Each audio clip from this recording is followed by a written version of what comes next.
Well, as you've been wished here and other places, I'm sure more than once, Happy New Year. Yeah, well, somebody wanted to applaud that. Let's do it. We had a good year last year, and frankly, and this is not hype, I'm really anticipating a better year in this coming year. Last year, as I said, was good. I'll just give you a few statistics. Last year, we had 144 people baptized here, so that's a yay, God. We had over 450 people who signed up to serve. That's another good indicator. So yeah, we'll just clap for these. Let me tell you, let me finish this next one. We were able to give over $250,000 to things that God is doing in the rest of the world. Mar Azul, which is a church that we partner with in Puerto Rico, they I think are getting ready to move into their building in this new town that they've opened up another location in. We've helped train leaders in Nepal and in India, 180 of them. And if you know anything about Nepal, some of us will be going there in a couple of months. They're really tightening the screws on people who are followers of Jesus. Haiti, People International is another organization that we partner with. They're in Central Asia, the stands, Pakistan, and Kyrgyzstan, and there's like a dozen of them. And obviously it's a Muslim world, so they're not really, they live under a lot of pressure, let's put it that way. And so every 2 years, they People International they like to bring their people out and give them a week at somewhere they can relax, they can be taught, they can be encouraged. And so they usually do that every other year. They do it in Turkey. Well, this year things kind of came apart in Turkey, and so they lost their very significant down payment that they had made toward doing this, which meant they wouldn't be able to. And so we decided we would really love to help them do that. And so these are some of the things that, God has blessed us with letting us have opportunities to do. As you know, we are now the proud owners of the Westgate Shopping Center in Bedford. Yeah, and we'll be moving into that. Nothing happens in the middle of the summer, and we're looking forward to some of the possibilities with youth centers and all kinds of things. We're well on the way to. We'd love to open it debt-free. And for the $2.2 million, we're over $1.5 million toward that. So we're rolling. And I could go on. The 620 some kids who are you guys support with Compassion International, children who wouldn't have meals or education or wouldn't, in many cases, hear about Jesus. And so over 600 of those were taken on, rescued this past year. And I could go on. The Agape Center, which was opened here, here in Lynchburg, and 16,000. You guys gave over $16,000 scholarship money to our youth, high school youth. Around almost 200 of them went to camp. 49 of them gave their lives to Christ, and 38 were baptized, and it could go on and on. So God has been good to us this year. But as I said, I think the next year, I really anticipate the next year will be better because we are more on focus, and we're going to get on focus in this next year as we talk about the subject that we've already introduced this morning. And so, kind of like New Year's resolutions, I guess, most of us, I guess I could even ask the question, how many of us would like to be different at the end of next year? That's what resolutions are about. How many of you, I know I would, some of you wouldn't obviously, but for those of us who would. Now, some of the things I'd like to see that would be different in my life, I don't know if you ever had this happen, I doubt that you have, but over Christmas, at one point, we were with some friends, family, and Nan said something inadvertently that hurt me. And it was almost embarrassing. She certainly didn't mean to do it. But your second emotion is anger. Your first one may be embarrassment or whatever. And so I just snapped back at her, and it sort of put cold water on our relationship for several days. I know that's never happened to you. If it has, you can identify with me. And I would love to respond differently in those kinds of situations. Do you have situations you'd like to respond differently in? I would love for this next year to be one with more intimacy with God. I mean, I'm a pastor. I spend time, every morning. I do that chair time thing, and it's been revolutionary in my life. But oftentimes I find I'm reading the Bible, and it's, I want to be excited. I want to be discovering new things, and I just wish I had more intimacy with God. I really do. I wish I was less fearful. Now, I'm not really that afraid of physical things, but when I get opportunities even to talk about Jesus, I wish that I would move toward them rather than back away from them and find excuses not to do them. I don't know if you feel that way or not. I wish that I would be less, when I hear of other people who do well, oftentimes, too often, my first response is not to celebrate it with them, but it's to be jealous of them. It is to envy them. I don't know if you've ever had a problem like that. And I could go on. I'd love for this next year in my life to have way more interactions with people who are far from God. I would love to move toward, maybe you can help me with that. If you know people that, you'd like help with it, rather than just staying in neutral. I'd love to be a part of the stories, more stories like the ones we hear up on the stage at baptism and up on the stage at Bedford at baptism. And so they are some of the things I would love to be different in my life in the coming year. And maybe you have them too. Maybe there's a longing in you to be different. I hope there is. And I hope that as we go through this series, that there will be a growing hope in you that you can be different, that you can live life differently. Maybe you'd like for stuff to be different, as you go through your spiritual life. Maybe you're like the guy, I like this story. I've told it before. It's a true story. It's a guy named Larry Walters. And he went to the Army Navy store and bought a whole bunch of surplus weather balloons. And he had them inflated. He brought them home, tied them to a lawn chair, and then tied the lawn chair to his pickup truck. And then he got in the lawn chair, and he figured he might need some, something to relax with. And so he did pack with him a peanut butter and jelly sandwich, a 6-pack of beer, and a fully loaded BB gun. And his intent was to lazily ascend to several hundred feet so he could get a new perspective on life and a new perspective on his community. The problem was, though, that when his friend turned him loose, untied the rope from the pickup truck, he shot skyward like he'd been shot out of a cannon. And so it scared him, and so the only thing he knew to do, which was to crack open that 6-pack. And so you laugh. That's your first response, huh? And so, so by the time he reached a couple thousand feet, he had passed out. I think it was a combination of alcohol, being scared, altitude. And so 2.5 hours later, 100 miles away over LAX, Los Angeles International Airport, a pilot of a 737 radioed in that he had discovered a UFO, an unidentified flying object. And he said, and to be honest with you, it looks like a man sitting in a chair with a rifle.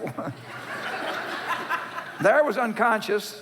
So in a rescue that would have made Chuck Norris or Dwayne Johnson, any of those guys happy, the SWAT team lassoed him, if you will, and got him down on the ground again safely, where he came back to life.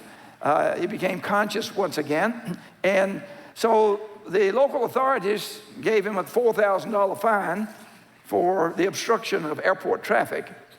And a local newspaper reporter interviewed him. And he asked him 3 questions. He said, Larry, were you scared? And Larry said, yes. And he added some other words, which I can't read here in church.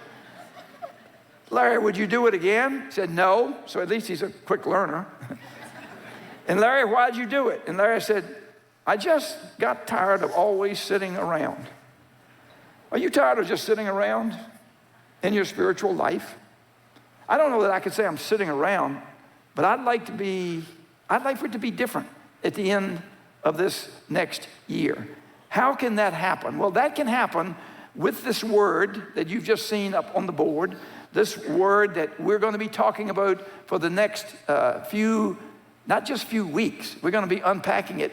How do we understand? So how can we enter into what it means to be? Well, in fact, I'll introduce this word, which you've already seen. But by telling you about 50 years ago, some of you know my story. I was at a Christian conference, which I had no intention of going to, but there was a very attractive young woman who went, and so I thought I could go and make something happen with her, not a very elevated aim. And so I went, and while I was at this conference, I'm walking around, and people are handing stuff to me, all kinds of books, and I'm collecting it. And somebody again, handed me a book. And when I took it, they wouldn't let go of it. And they said, I won't let you have this book. It's a light blue book. I can still see it. I won't let you have it unless you promise me you'll go home and read it. Well, I said, okay. And the book changed my life, actually. It's an old, radical book. It's called True Discipleship.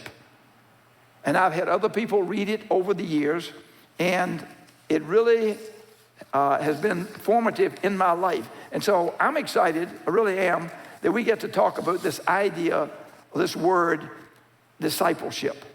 And so, why don't we just stop for a moment?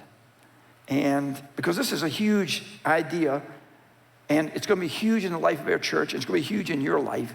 And so, we could not go wrong with asking God to open our hearts and our minds. Jesus, would you do that? This is really important to you. We know it because you said it. And I think we have lost the essence of it. And I think it's why the church and the world is in the shape that it's in. And I think that this can be different. And I know that the way it can be different is as we understand and then appropriate and activate this word in our individual lives, that not only will our lives change, but so will the lives of people around us, and so will the world we live in. And so I pray that. And Jesus, I pray it in your name. Amen. This is an easy quiz. What is everybody talking about, watching on TV? Some of you will go home this afternoon, watch it. Monday nights are big for it. Let me give you the thing that will seal the deal. In a few weeks, we'll have even a Super Bowl. What's everybody talking and thinking about? Football. You're right. And so it's a dangerous thing for me. I don't really follow football closely. I have to follow it a little bit so I can keep my man card. But so I'm going to refer to somebody else who was a classmate of mine, actually in seminary. His name is Tony Evans. He's a pastor of Oak Cliff Bible Church in Dallas. And one of his sons was a professional football player. But for years and years and years, I don't know whether he still is. Probably this year he quit. But he was the chaplain for the Dallas Cowboys. So he understands football. They don't, but no.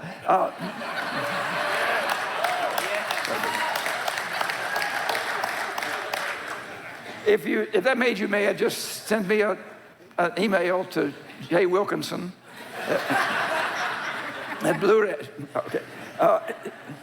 So he uses the analogy of football and it helps me. Now this is a passage we're going to look at, which is really familiar to you, but maybe it's so foundational that I feel I have to go over it again, and I won't go over it in great detail, but to make sure that we understand it. So using this analogy, the analogy is, and what he says is that in every football game, there are three teams on the field. There's the let's just say the home team, and there's the visiting team, and they are competing with one another, but there's a third team. And this third team, their allegiance is not to these teams, it is to another team, if you will, whose headquarters is in New York, and that is headed by a commissioner, and his name is Roger Goodell. And so you know what I'm talking about now. The third team are the referees. And the referees, they have a rule book which comes from there. And their responsibility and their intent is they would bring order to the chaos on the field down here by explaining and using the rule book, which comes from up there. You with me? You following me? You see the analogy here? And so they are on the field, but they're not of the field. The Bible would say we're in the world, but not of the world. And so our job is to bring, and let's just use some of the terminology we've been using recently as we talked about the Sermon on the Mount over the last 6 months. Our job and Jesus' prayer to us was what? To bring the kingdom up there down here. To bring the rules and the order and the reality of this kingdom up here down here. That's what he's asked. And we know that this kingdom, there's a kingdom of God, and Roger Goodell's not God, but there's a kingdom of God, and then there's a kingdom of this world. And we know, I don't have to prove it to you, we know that the kingdom of this world is collapsing. It is folding in on itself. I can give you I could give you some proof of it, illustrations of it, just read the headlines. And so how can we affect, because we're on that field, how can we affect the world that we live in? Well, 2,000 years ago, the commissioner, our commissioner, called a meeting. Actually, it was the only meeting he called between his resurrection and his ascension back into heaven. We find it in all 5 Gospels and in Matthew, but there's one of those commissions that's called the Great Commission. And I'm not going to, again, spend a huge amount of time, hopefully, because I got a lot to talk to you about this morning, but it is so fundamental that I just want to look at this meeting because Jesus' disciples were invited to it. In fact, as we go through it, in the last verse, you're going to see we were invited to it too. Because, behold, I will be with you, lo, I'll be with you, even to the ends of the age. That's not here yet. So we are invited to this meeting as well. But as we look at Matthew chapter 28, last paragraph, then the 11 disciples went to Galilee to the mountain where Jesus had told them to go. That's the meeting. I mean, Jesus had other meetings, don't get me wrong, but this is the only one he called. He said, I want you to meet me up there in Galilee. So they did. When they saw him, they worshiped him, appropriate response, but some doubted. And so I think it's telling that here we are at the end of Jesus' ministry, and his 11 disciples are in this meeting with him, and some of them continue to doubt. I know that that's true in here. You may be even doubting the fact that Jesus lived. You may be doubting the fact that the Bible is really true or authoritative. You may be doubting the fact that you could really live this life that Jesus talked about living, that you could never obey what Jesus asked us to obey, that your life, your spiritual life could not be different. Maybe there's this nagging doubt because you've seen over the years it really hasn't gotten any better. You're no more excited about it. It's no more powerful or effective in your life. And so Jesus goes on to say this. Then Jesus came to them and he said, all authority in heaven and on earth has been given to me. Now this word authority, the next verse he's going to say therefore. So this is important that we understand it. There are a number of words for authority or power in the New Testament. Probably the most common word is the Greek word dunamis, from which we get the word dynamite, the English word dynamite. And the idea is there's explosive power. But there's other words, like the word here, authority, is the word exousia. And that word means legitimate power. It means authority. It's like the authority that a police officer holds. And so first thing Jesus is saying, obviously, is, number one, I'm in charge. I'm in charge. Not only in history, once upon a time, not only in heaven right now, I'm in charge everywhere, all the time, forever. Now, you say, well, if he is, why don't we? That's the point. That's what we're going to talk about. How does Jesus implement this reality that he's in charge? Because it's going to become the basis for everything we talk about. Let me illustrate it with a football analogy. You see, the players on the field, they are younger and fitter and faster and bigger than the referees are. And they say, I can knock you down. They could, realistically, to the referees. But the referees, who are slower and fatter and less fit, and smaller, they respond to this, the explosive power. See, the players on the field, they have dunamis. They have explosive power. But and they say, I can knock you down. But the referee says, I can put you out. I can kick you out of the game because I have exousia. We have exousia. We have the authority of God. And we can bring heaven to earth. We have a rule book, which when we follow it, the game gets played the way it should be played. And Jesus invites us into the game, and onto the team. And for some of us, we're not even in the stadium. For others, we've been sitting in the stand so long, we've got just, our joints are frozen, our butts are frozen. We're just sitting there. And then you can get on, and then some of us need to get off the bench. And there's some of them on the field who are playing. Our job, my prayer, my hope is over the next months, next year, that we will become a place where so many people move off of the bench and onto the field. And so because of this authority that we have, he gives us a directive. Therefore, in the next verse, go and make disciples of all nations. You've heard this, we've said it, it's a key around here. Baptizing in the name of the Father, the Son, the Holy Spirit, and teaching them to obey everything I've commanded you. So therefore, that means when you see therefore, what do you ask? What's it there for? It's referring to what went before it. I've given you all authority. I'm large and in charge, Jesus says. And I'm giving you that authority. And the reason I'm giving it to you is so that you can do only one thing. This is the only imperative. It's the only finite verb. It's an imperative means make disciples. That's it. That's the point.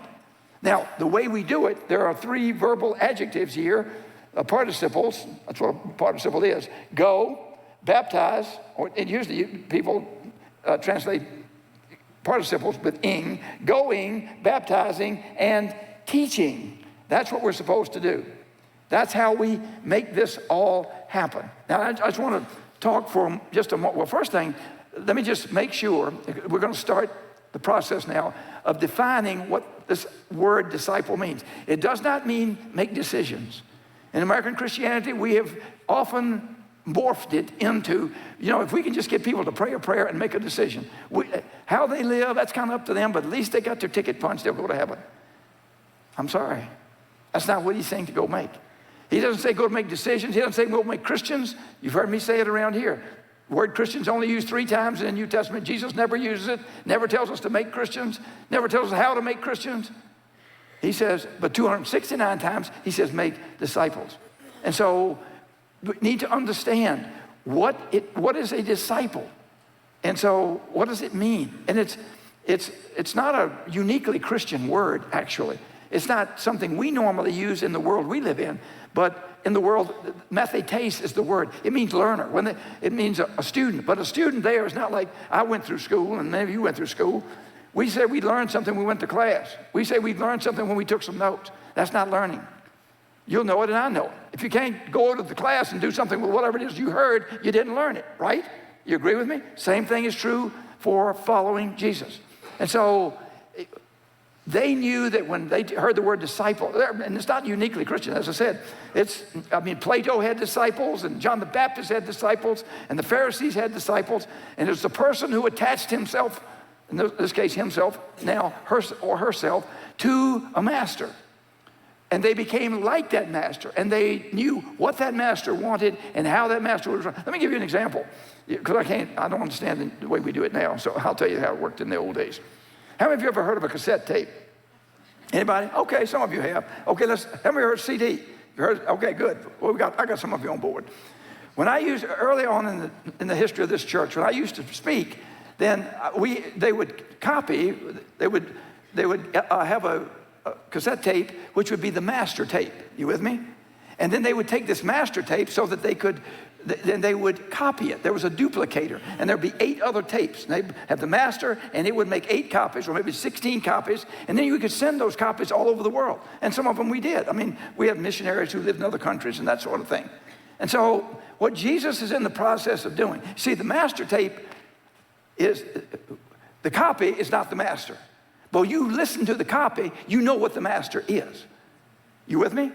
And so what Jesus is in the process of doing is duplicating the master tape. And we become the copies so that the person can listen to the master by listening to the copy. And so we're all over the world, and that's the business. That's what it means to make a disciple. And so as Jesus walks through this whole thing, as C.S. Lewis said, the word Christian, Christian, it means little Christ. He said that's what the whole gospel is about. Now the 3 ways we do it are we go, And that, see, what we do to make disciples, but we do it by going, baptizing, and teaching. Now, I'm just going to really quickly try to recap these. And you know, the word go. If you look at the word go in the common Greek of the New Testament, or you look at it in the Old Testament, if you in Hebrew, or if you look at it in Ugaritic, you know what it means? Go. That's what it means. Simply go. It doesn't, you know, it's not that hard to understand. Let me use an illustration again.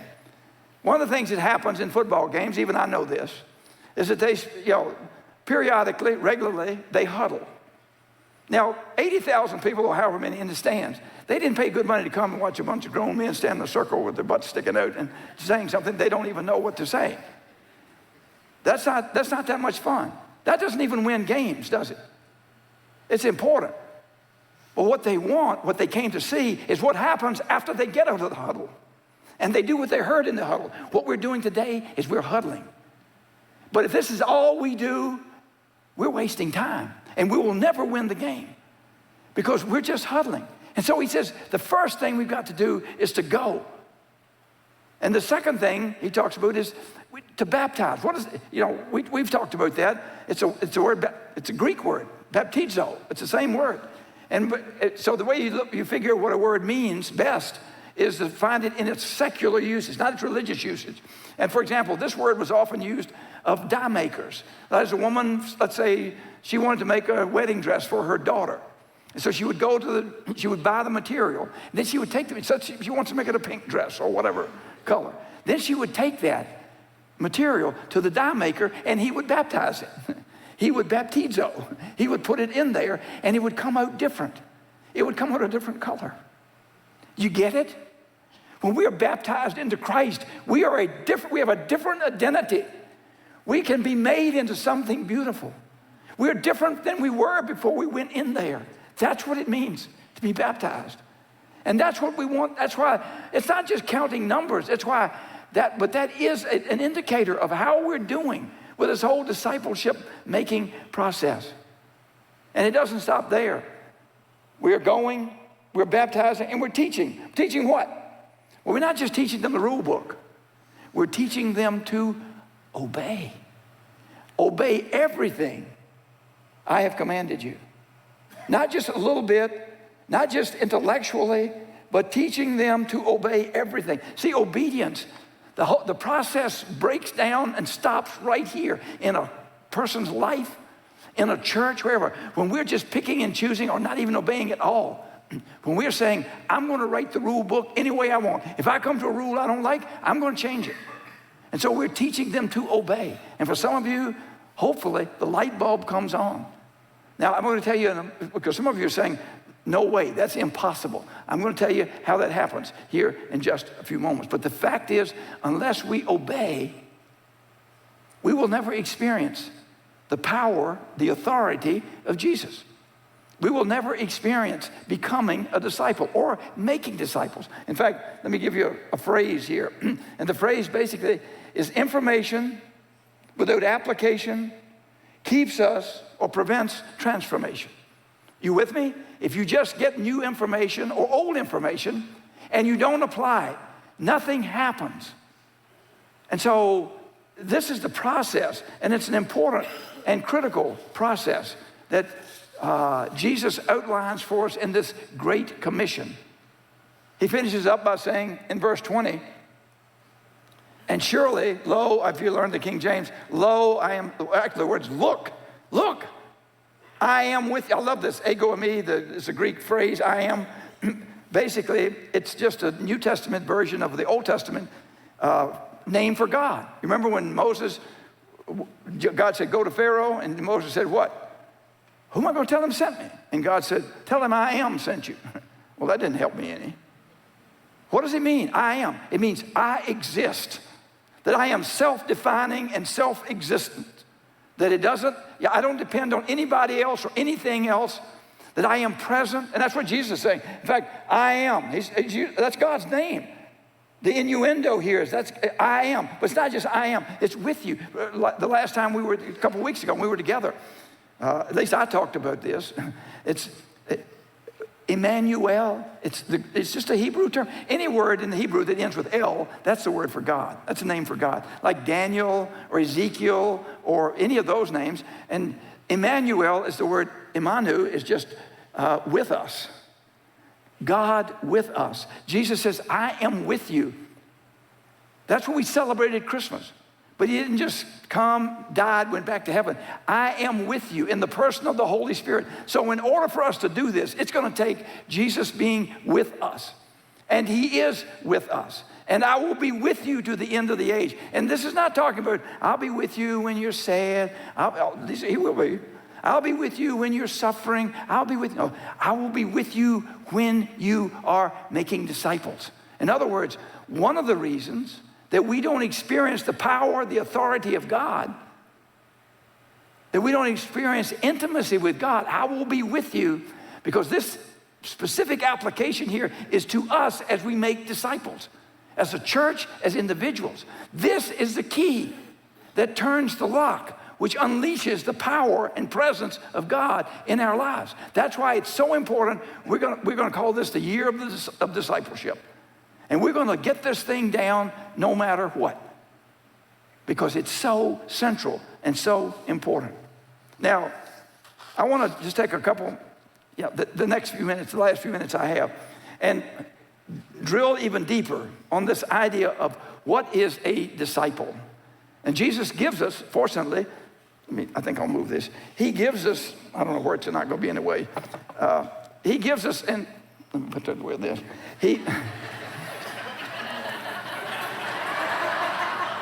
I may as well dance, had we? Who'd like to dance with me?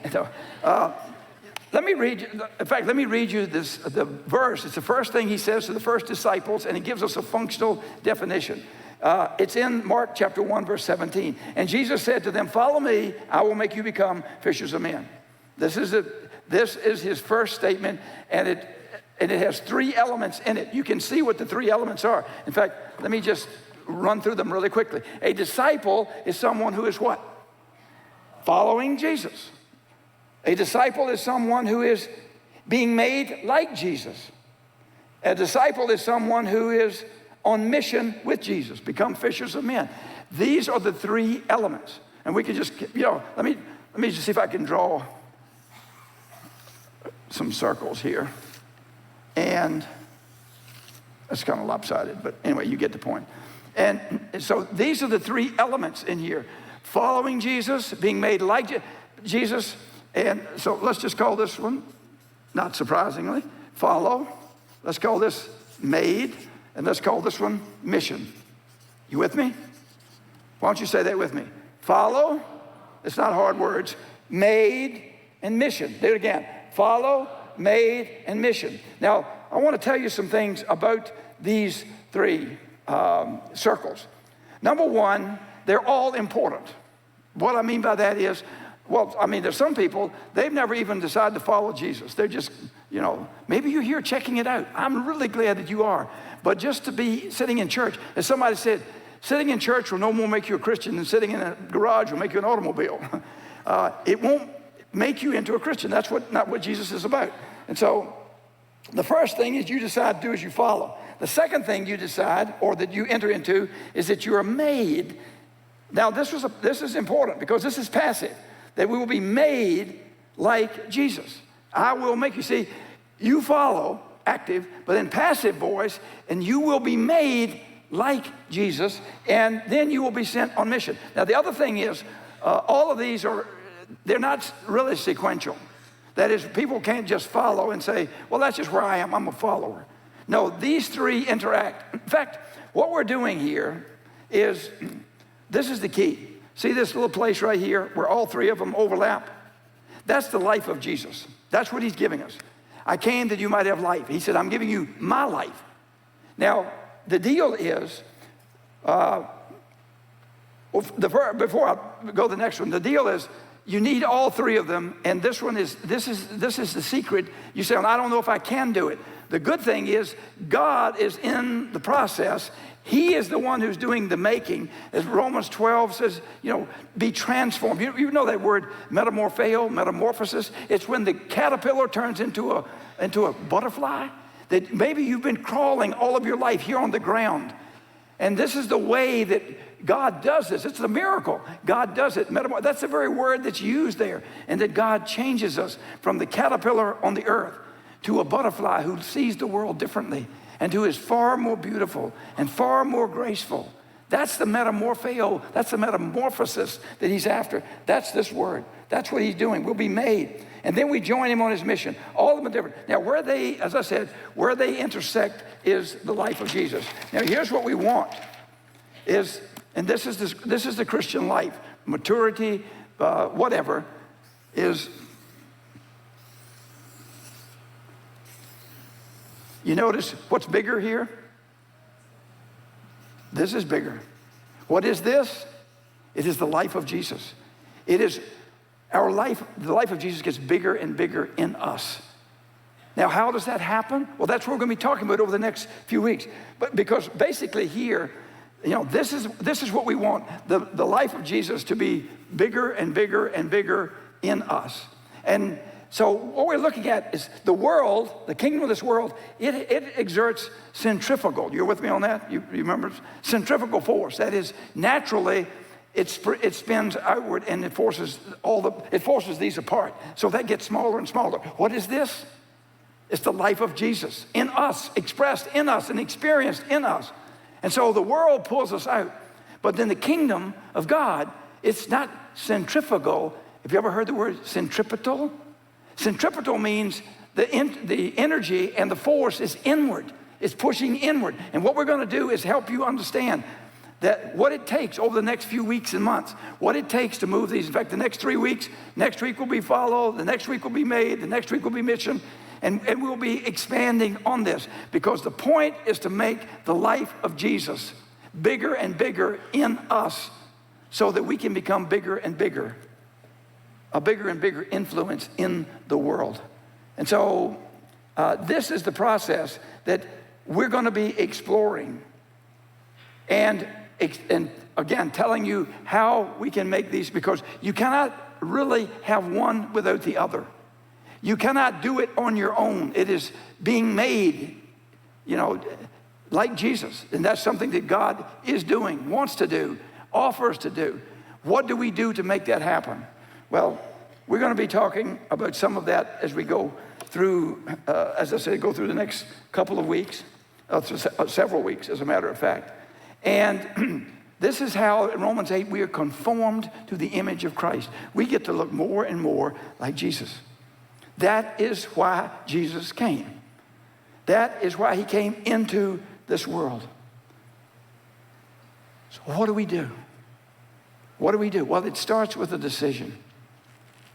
Everything starts with a decision. I'm reading a book right now by Jocko Willink, the SEAL commander of Task Unit Bruiser in Ramada, and he's not a Christian, but he talks about, he says, everything starts with a decision. When you get up in the morning, it starts with a decision. And so you don't know all that you need to know with this, but right now, there is a decision. Wherever you are in your spiritual life, there is a decision. Maybe you're here this morning and you've never really decided to follow Jesus. And that's the decision you need to make. Or maybe you're here and you didn't believe that you could be made like Jesus. Or maybe you've never joined him on mission. That's just for super Christians. And the reality is, wherever you are in your spiritual journey, it will start with a decision. And the question is, what's your decision? Because you see, when I say the words 9/11, everybody in this room knows what I'm talking about. Because on 9/11,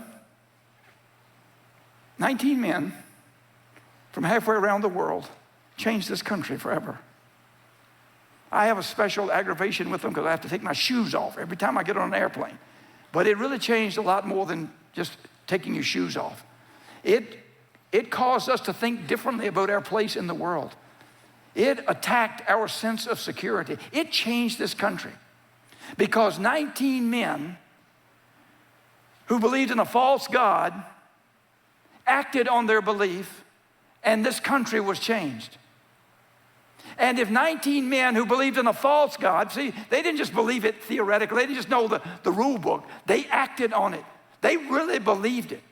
And if 19 men could change, believing in a false God could change this country, what do you think could happen if hundreds, even thousands of us who believe in the true God, what do you think could happen in our lives, in this community, and in this country, and in the world? But in order for that to happen, it will take disciples who make disciples. So I'm going to invite the worship team out now, and what we're going to do, as we often do, I often do, is give you an opportunity to process this, to think about it, because wherever your decision needs to be made, and each one of us, there's a decision to be made. We never wake up in the morning with no other decisions to make. We may ignore them, we may not be aware of them, but to be different at the end of that day, and the end of that month, and the end of that year, we have to make decisions. What is your decision? As you sing this, because our decision is to bring the life of Jesus into our lives and to be made like Jesus. That's the point. And we'll only do that if we decide to be made like Jesus. So what's your decision?